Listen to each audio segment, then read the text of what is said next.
Welcome. My name is Eddie Doyle, and I'm a security strategist and keynote speaker for Checkpoint Software based in Tel Aviv, Israel. I've been asked to make a predictions for 2023 video in 15 minutes. So many of us vendors do these prediction type videos, and yet rarely do people check up on us at the end of the year. So I'm posting this video on my LinkedIn and YouTube because I want to be sure I'm saying something I'm proud of and is useful to you, the people in the audience that are actually listening to this today at the event, regardless of if I'm an accurate fortune teller or not. Okay, let's go. So first prediction, humans will solve as many problems as machines. And I'm saying that in the year where quantum encryption might actually become a reality. More about that later. Here's what I mean. Let's take the cyber insurance industry. It's been a difficult road for insurers to navigate because, well, cyber isn't like catastrophic weather in that the bad weather of cyber, let's say, is always roaming the light speed of cables around the earth.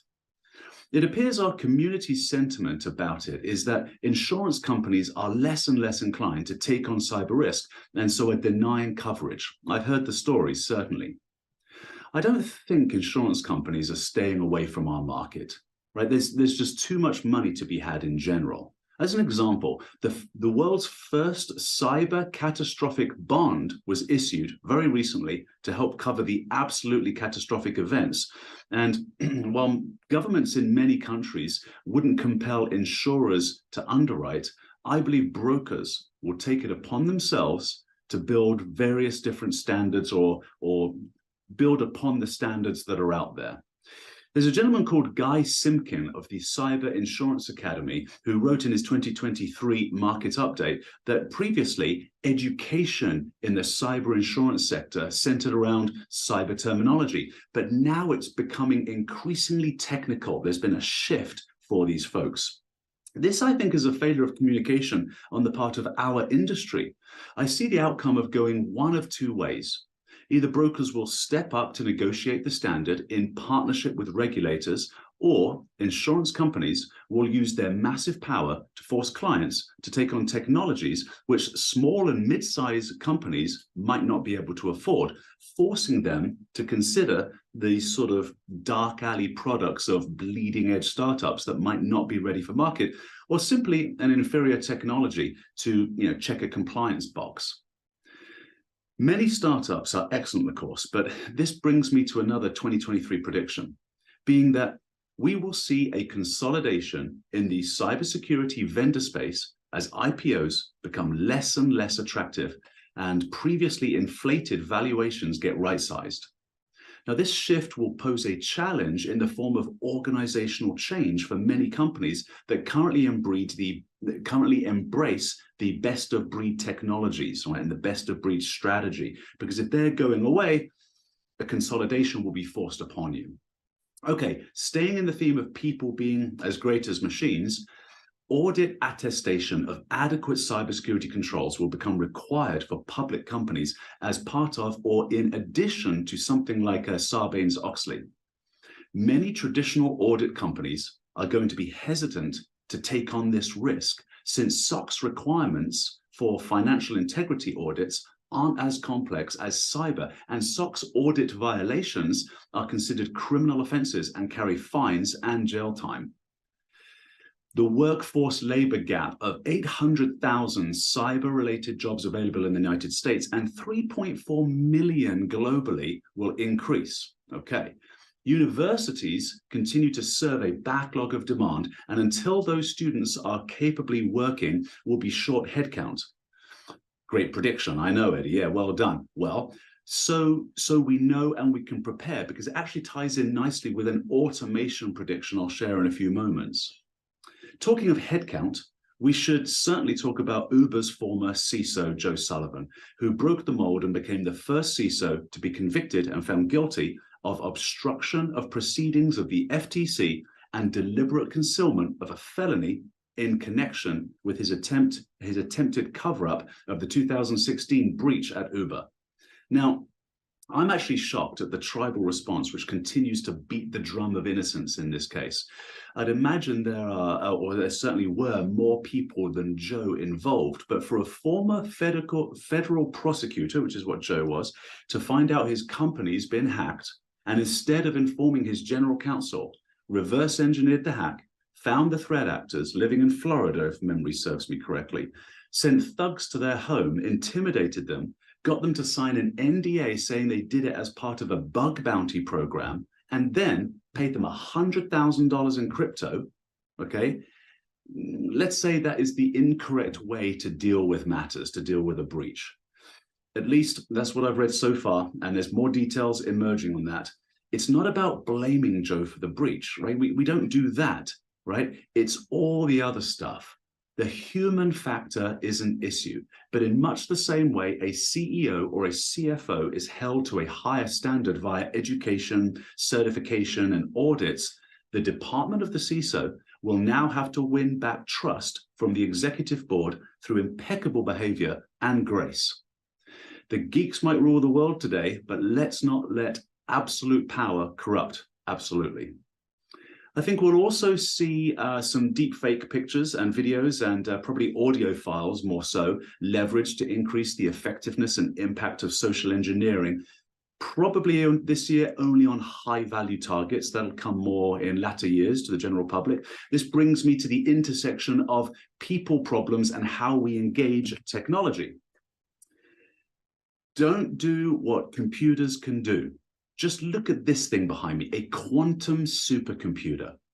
We can't even compete with APIs. Users should not be checking logs. Machine learning can look for all these outliers. Trust the technology to manage the low-hanging fruit, so things like the domain being registered in the last 3 days or a new email domain just hit the network.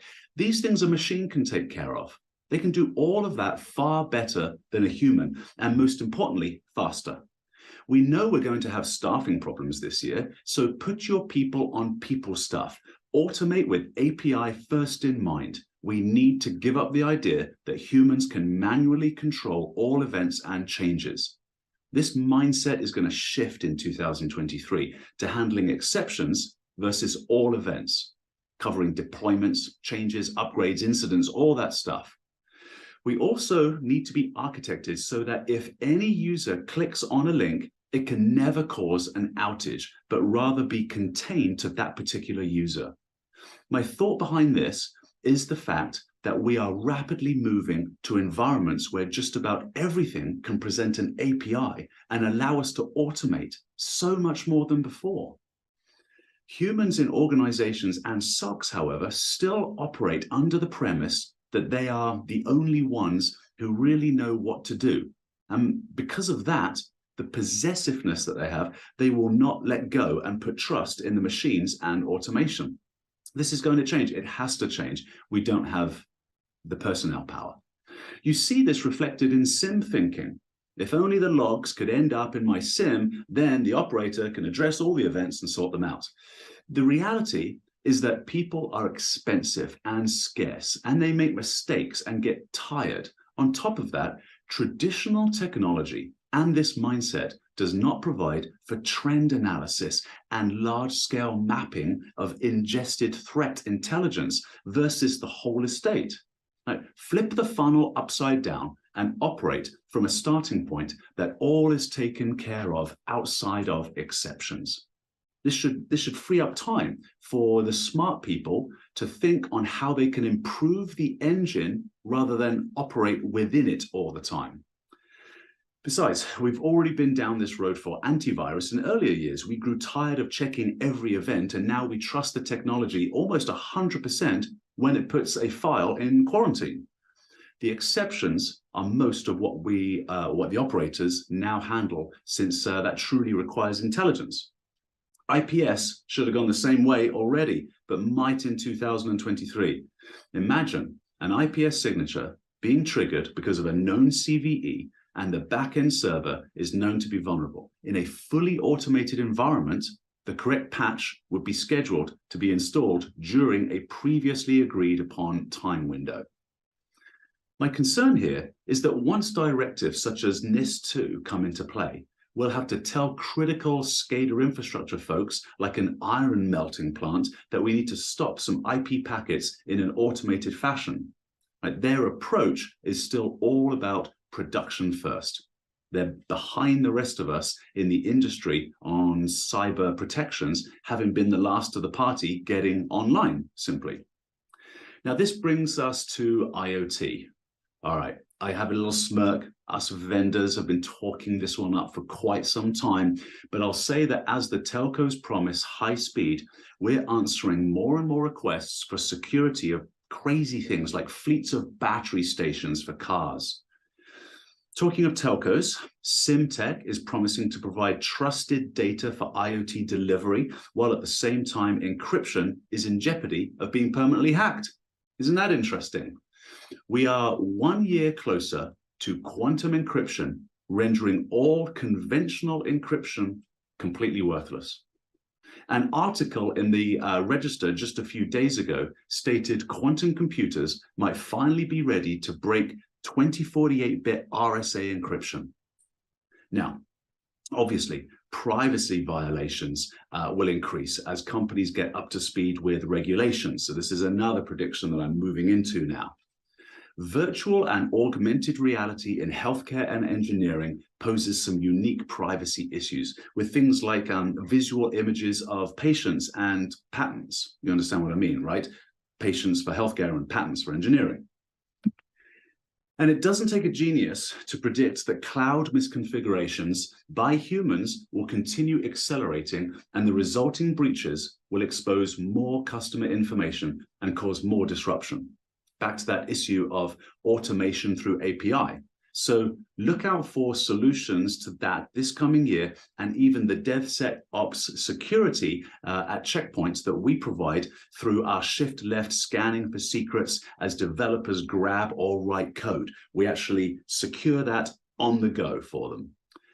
Now, companies will continue to pull back on cloud adoption in favor of expanded infrastructure diversity and increased utilization of SaaS services. But these platform changes will continue to drive increased risk for organizations until they mature their cybersecurity programs. So I think a focus on disaster recovery planning is a great way to tabletop regular security checkups. Now, Checkpoint also has a tool called Security Checkup, and our engineers, well, look, they would love to geek out with you on a monthly basis to run this checkup through your system if that's going to help you. Just go to checkpoint.com and you can find your local rep and get that done, really, every single month. We'd love to do that for you. Okay, let's talk about war, and then we'll wrap this up. It's so interesting to me that weapons of war not only include cyber today, but that the world just sort of accepted it without realizing that those very same weapons can travel at the speed of light to anyone's unprotected door. Now, what I mean is, the Russia-Ukraine war is more than a training ground for cyber criminals and terrorists. When the Conti hacking group, for example, sided with Russia publicly in this conflict, they were targeted and disbanded. But where are those individuals today? They simply regrouped, and the people involved with Conti have regrouped under the other names, I think one's called Hive ransomware, for example, and continue their assault on Western entities. It's difficult to see just how governments in this conflict are recruiting specialists for cyber war. Think of a ransomware attack on Colonial Pipelines a few years back, for example. Now, those threat actors likely live somewhere over there, right? We know this. But let's say they do live in either of one of those two countries. Well, that's a useful skill set for the military, for the government to recruit and use. What do you think will happen when those people, when the conflict ends? Like, where will they go? They'll have new skills, and given their nefarious nature, would have likely already leaked military-grade cyber weapons for their own use after the war, or even perhaps in coordination with it. So whenever that is, I do predict that corporations and even countries, as we saw with Costa Rica, will be targeted by more sophisticated attacks. Anyway, the fallout from the continuing conflict in Europe will start a cyber Cold War. We quickly saw sides being taken by hacking groups, and if a continued cyber conflict is useful to a government in a dictatorship or a quasi-democracy, those hacking groups will continue their employment, building ever more powerful weapons. It makes me wonder about the cyber vendor failures we've seen recently with the Fortinet authentication bypass. There was also Okta, and there was LastPass. These companies are very tough to crack, right? To me, it smacks of nation-state technology, right? And even as we think back to when Eternal Blue was leaked, right? So threat actors, they get an instant upgrade with this kind of stuff. So of course, supply chain attacks and breaches will continue, and attribution of the software chain is going to become an issue for auditors, similar to what I mentioned before in the insurance and attestation of cyber security posture to satisfy compliance. I'll conclude now with a phrase I heard the other day from Pete Nicoletti, one of our field CISOs. I thought it was a great phrase. He said, "Consolidate to a single point of truth." Right? I love that, right? Many of the standards, like Zero Trust, are incredibly hard to achieve, and I'm actually unaware of a good playbook to help you get there. That elusive single pane of glass is better thought of as trusting your machines to do the work so you can consolidate to a single point of truth. Okay. Ladies and gentlemen, I've got an unusual name. You can find me on LinkedIn. I would love to continue the discussion. Just type in Edwin-Eddie Doyle. I'll be the first one to pop up. You might want to add Manhattan, and I'll be there. Email me, get in touch with me. I would be very happy to put you in touch with Checkpoint team members who can run that monthly security checkup for you and ensure that your network